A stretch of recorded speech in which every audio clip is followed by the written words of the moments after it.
হঠাৎ খুব টাকার প্রয়োজন হলে সূরা ইখলাস 21 বার পড়ুন, টাকার ব্যবস্থা হয়ে যাবে। আপনার যত টাকার প্রয়োজন ইনশাআল্লাহ হয়ে যাবে। শুধুমাত্র যখন আপনারা হঠাৎ দেখবেন যে টাকার প্রয়োজন হবে, সে সময় আপনারা শুধুমাত্র সূরা ইখলাসটি পড়বেন। এই আমলের নিয়মে 21 বার। আর আপনাদের আমলটি করার সময় যে সূরা ইখলাস পড়তে হবে, সেই সাথে আরো একটি ছোট্ট অক্ষরের দোয়া রয়েছে, সেই দোয়াটিও পড়তে হবে। তো আপনাদের শুধুমাত্র সূরা ইখলাস এবং এই আমলটির জন্য ছোট্ট একটি অক্ষরের দোয়াটি পড়তে হবে। তাহলে আপনারা যখন সূরা ইখলাস 21 বার পড়বেন এবং এই আমলটির দোয়া পড়বেন, তো তখনই দেখবেন যে আপনাদের কাছে টাকার ব্যবস্থা হয়ে গেছে। আপনাদের কাছে টাকা আসতেই থাকবে, আপনারা নিজেও তা বুঝতে পারবেন না। বন্ধুরা, ভিডিওটি শুরু করার আগে আসুন একটু প্রার্থনা করি। হে আল্লাহ, আমাদের হালাল ধন সম্পদ দান করুন। যারা হালাল ধন সম্পদ পেতে চান সকলেই কমেন্টে লিখুন আমিন, এবং এই ভিডিওটিতে একটি লাইক দিন। এবং যারা চ্যানেলটিকে সাবস্ক্রাইব করেননি, চ্যানেলটিকে সাবস্ক্রাইব করুন। এই ভিডিওর লাইক টার্গেট 10,000, তাই সকলেই ভিডিওটিকে লাইক দিয়ে দিন। তো চলুন ভিডিওটি শুরু করা যাক।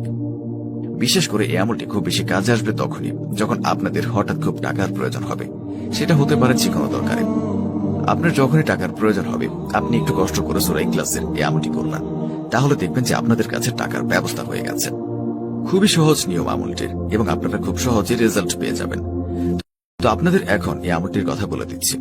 এই আমলটি আপনারা ছেলে মেয়ে সকলেই করতে পারবেন, এবং এর সাথে সাথে ছোট বড় সকলেই করতে পারবেন। যদি আপনারা এই আমলটি দ্বারা এই আমলটি করে খুব তাড়াতাড়ি টাকার রেজাল্ট পেতে চান, যখন আপনাদের টাকার দরকার সেই সময় টাকা পেতে চান, তাহলে কিন্তু আপনারা এই ভিডিওটি অবশ্যই মনোযোগ দিয়ে দেখবেন। তবে এই আমলটির নিয়ম কিন্তু আপনাদেরকে একদম ক্লিয়ার ভাবে, সহজভাবে বুঝিয়ে দিচ্ছি। যখন আপনারা এই আমলটি করবেন, প্রথমে আগে আপনারা সূরা ইখলাস অবশ্যই মুখস্থ থাকতে হবে। আপনাদের যাদের মুখস্থ নেই তারা একটু কষ্ট করে মুখস্থ করে নেবেন, কারণ এই সূরা ইখলাস পড়ে যদি আপনারা আপনাদের টাকা পয়সার সমস্যা একদম সম্পূর্ণ শেষ করতে পারেন, তাহলে অবশ্যই আপনারা সূরা ইখলাসটি মুখস্থ করে নেবেন। এবং সূরা ইখলাসটি মুখস্থ করে নিলে অনেক ফজিলত রয়েছে। এই সূরার ভেতর অনেক শক্তি রয়েছে, যা আপনারা আগে মুখস্থ করুন, তারপরে বুঝতে পারবেন। তো সূরা ইখলাস আপনাদেরকে পড়তে হবে।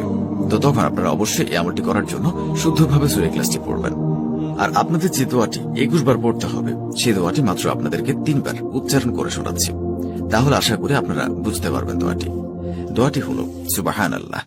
আমি দোয়াটি আবারও বলছি, দোয়াটি হচ্ছে সুবহানাল্লাহ। এক শব্দের একটি দোয়া, সুবহানাল্লাহ। এই দোয়াটি আপনারা আশা করি সকলে জেনে গেছেন এবং বুঝে গেছেন। এই দোয়াটি আপনারা শুধুমাত্র সূরা ইখলাসের সাথে পড়তে হবে। তো কতবার পড়তে হবে সেগুলো বলে দিচ্ছি। তার আগে নিজে পবিত্র আল কোরআন শরীফের সূরা ইখলাস রয়েছে, সেই সূরাটি আপনাদেরকে শুধুমাত্র 21 বার পড়তে হবে। এবং সেই 21 বার পড়ার পর যখন আপনাদের কাছে টাকা আসবে, তো সেই সময় আপনারা যখন এই আমলটি করবেন, তখন কিন্তু কোনোভাবে সূরা ইখলাস ভুল করে পড়া যাবে না। তো সূরা ইখলাস এখন আমি আপনাদেরকে মাত্র একবার তিলাওয়াত করে শোনাচ্ছি। আপনারা সবাই মনোযোগ দিয়ে শুনুন।